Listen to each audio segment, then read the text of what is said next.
Assalamualaikum warahmatullahi wabarakatuh. Shalom, salam sejahtera untuk kita semuanya. Om Swastiastu, Namo Buddhaya, salam kebajikan. Perkenalkan, nama saya William Ben Gunawan dari S1 PJJ Akuntansi, Universitas Siber Asia. Dan pada kesempatan kali ini, saya ingin membagikan pendapat saya mengenai pendidikan kewarganegaraan atau yang sering kita dengar dengan sebutan PKN. Berikut adalah beberapa pertanyaan utama yang akan dibahas dalam video ini. Yang pertama, mengapa PKN penting bagi mahasiswa di perguruan tinggi? Yang kedua, bagaimana PKN dan nilai-nilai demokrasi diterapkan dalam kehidupan sehari-hari? Dan yang ketiga, penjelasan mengenai ancaman ideologi, politik, ekonomi, sosial budaya, dan pertahanan di Indonesia beserta dengan solusinya. Yang pertama, mengenai pentingnya PKN sendiri, ada 4 urgensi bagi mahasiswa di mana mahasiswa itu penting untuk mempelajari PKN.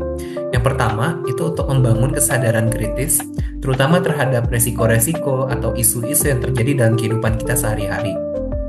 Yang kedua, berkaitan juga dengan mahasiswa sebagai agen perubahan, di mana perubahan-perubahan di masa mendatang itu akan didorong oleh mahasiswa. Dan pastinya kita ingin perubahan ini sama-sama baik untuk masyarakat maupun bagi bangsa. Yang ketiga, mempelajari PKN juga penting untuk mencegah hadirnya atau masuknya paham-paham radikalisme dan apatisme yang mana dapat mematikan kehidupan kita dalam berbangsa, bernegara, dan bermasyarakat. Dan yang keempat, PKN juga membantu mahasiswa untuk memahami demokrasi dan dapat berpartisipasi dengan aktif. Di sini juga ada pembelajaran mengenai sistem pemerintahan sehingga kita dapat berpartisipasi dalam pemerintahan dan tidak hanya hidup menurut terhadap pemerintah.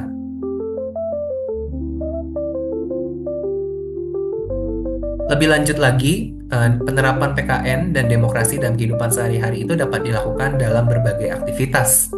Misalkan melalui partisipasi aktif dalam komunitas, entah itu komunitas olahraga, komunitas akademik, kemudian menghormati perbedaan pendapat dalam setiap forumnya.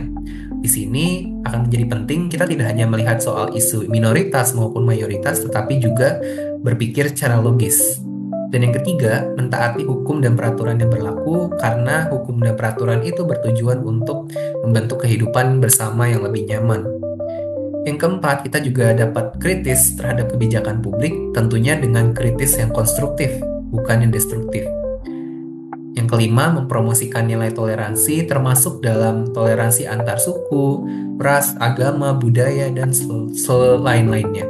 Dan yang keenam, itu adalah memprioritaskan greater good atau kepentingan bersama, jadi mengurangi juga egoisme dalam kehidupan sehari-hari. Kemudian untuk pertanyaan ketiga, terkait dengan ancaman dan solusi yang timbul dalam penerapan Pancasila dan dalam Indonesia itu sendiri. Ada 5 jenis ancaman. Yang pertama adalah ideologi, misalkan penyebaran radikalisme dan intoleransi. Solusinya, penguatan nilai-nilai Pancasila dalam sistem pendidikan, peningkatan literasi digital, itu dapat membantu mencegah penyebaran propaganda yang radikal. Kemudian dari segi politik, itu korupsi, politik identitas, dan rendahnya partisipasi. Dan sebagai beberapa solusi, reformasi sistem pemilu yang lebih transparan itu dapat diadakan, peningkatan edukasi politik, serta penegakan hukum yang lebih tegas terhadap para pelaku korupsi.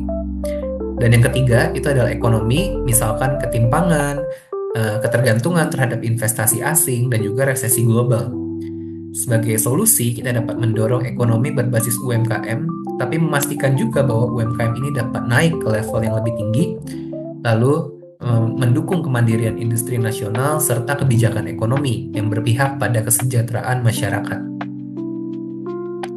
Untuk beberapa solusi lainnya dan ancaman lainnya, itu ada dari segi sosial budaya, misalkan degradasi moral, masuknya budaya asing yang tidak sesuai, serta konflik sosial nasional. Untuk itu, kita dapat memperkuat pendidikan karakter, pelestarian budaya lokal, serta dialog antar kelompok masyarakat untuk memperkuat persatuan. Dan yang terakhir, pertahanan dan keamanan itu dapat diancam melalui terorisme, ancaman siber, dan konflik di wilayah perbatasan. Sebagai solusi, penguatan sistem keamanan siber, kapasitas militer, dan diplomasi pertahanan, serta kerjasama internasional terhadap pemberantasan terorisme dapat terus digiatkan. Demikian yang dapat saya sampaikan. Terima kasih. Ingatlah bahwa sebagai mahasiswa, kita memiliki peran strategis terhadap kewarganegaraan kita melalui pendidikan kewarganegaraan yang dapat membantu mendukung terwujudnya negara Indonesia yang lebih baik.